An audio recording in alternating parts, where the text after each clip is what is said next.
नमस्कार, मैं प्रांशी राठौर और आप देख रही हैं नेक्स्ट 9 न्यूज। महाराष्ट्र का सियासी संकट अब और भी गहराता हुआ नजर आ सकता है।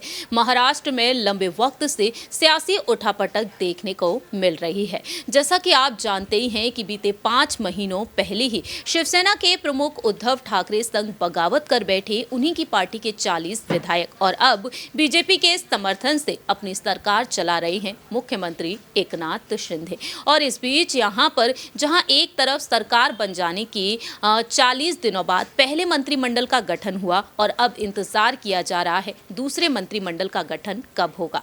और इस मंत्रिमंडल के गठन में ये भी देखने को मिला कि कई विधायक यहाँ पर नाराज होते हुए नजर आए हैं। दावे ये किए जा रहे हैं कि बीजेपी और शिंदे गुट में अब रार बढ़ सकती है और यहाँ पर पदों को लेकर कहीं ना कहीं फूट पड़ती हुई नजर आ सकती है। और ऐसे में यहाँ पर महाविकास अघाड़ी गठबंधन की तरफ से यही दावा किया जा रहा है कि एकनाथ शिंदे और देवेंद्र फडणवीस की जो सरकार है वह 6 महीने में गिर सकती है। इतना ही नहीं, उद्धव गुट की महिला नेता सुषमा अंधारे ने दावा यह किया है कि जनवरी के महीने में यह सरकार गिर जाएगी। अब देखना यह होगा कि आखिरकार क्या वाकई में शिंदे और फडणवीस की सरकार सत्ता में टिक पाएगी। खैर, ये तो वक्त के साथ साथ ही पता चलेगा। लेकिन इसी बीच यहाँ पर एनसीपी के राष्ट्रीय अध्यक्ष शरद पवार की तरफ से ऐसे कई फैसले लिए जा रहे हैं जो शिंदे गुट और बीजेपी के लिए किसी झटके से कम नहीं माने जा सकते हैं।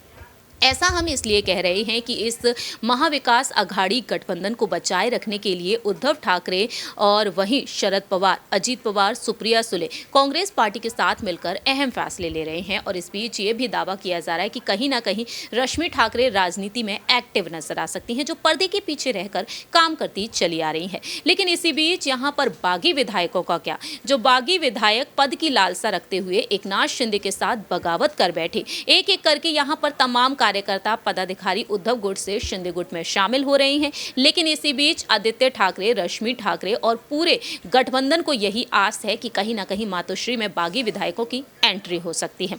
आपको बता दें कि तकरीबन 5 से 6 विधायक जो है वह नाराज चल रहे हैं। हाल ही में कामाख्या देवी के दर्शन के लिए गुवाहाटी पहुंचे थे सीएम और उस वक्त 5 से 6 विधायक उनकी इस यात्रा में शामिल तक नहीं हुए थे। नासिक से नाराज चल रहे सुहास कांदे को लेकर भी यही दावा किया गया कि मातोश्री में उनकी वापसी हो सकती है।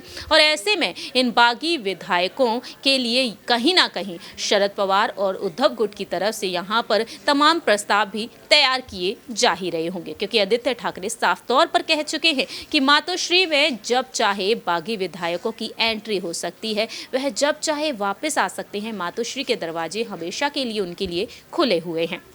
और ऐसे में कहीं ना कहीं नाराज विधायकों के साथ यहाँ पर चर्चा हो सकती है शरद पवार की। कहीं ना कहीं बागी विधायक एक बार फिर से मातोश्री की तरफ वापसी करने के बारे में सोच सकते हैं, अगर दूसरे मंत्रिमंडल के गठन में उन्हें कोई बड़ा पद नहीं मिलता है, क्योंकि पद की लालसा कुछ मंत्री रखे हुए हैं। अगर वो पद उन्हें नहीं मिलता है तो जाहिर सी बात है उनकी नाराजगी डेफिनेटली बढ़ती हुई नजर आ सकती है। और ऐसे में यहाँ पर सुप्रीम कोर्ट में जो 16 विधायकों की अयोग्यता का मामला चल रहा है और उन 16 विधायकों में एकनाथ शिंदे भी शामिल है। देखना यह होगा कि आखिरकार सुप्रीम कोर्ट का क्या कुछ फैसला होगा जब दिसंबर के महीने में अगली सुनवाई होगी और आखिरकार आगामी बीएमसी चुनाव से पहले यहाँ पर शिंदे क्या कुछ अहम फैसले लेंगे नाराज विधायकों को मनाने के लिए। क्योंकि हाल ही में यहाँ पर बीजेपी के प्रदेश अध्यक्ष चंद्रशेखर बावनकुले के साथ एक बैठक हुई और उसमें नाराज विधायकों को क्या पद सौंपना चाहिए, फडणवीस गुट में और शिंदे गुट में आखिरकार यहाँ पर विधायकों को क्या कुछ बड़े पद दिए जाने चाहिए, उस पर चर्चा हुई है। देखना होगा कि आखिरकार यहाँ पर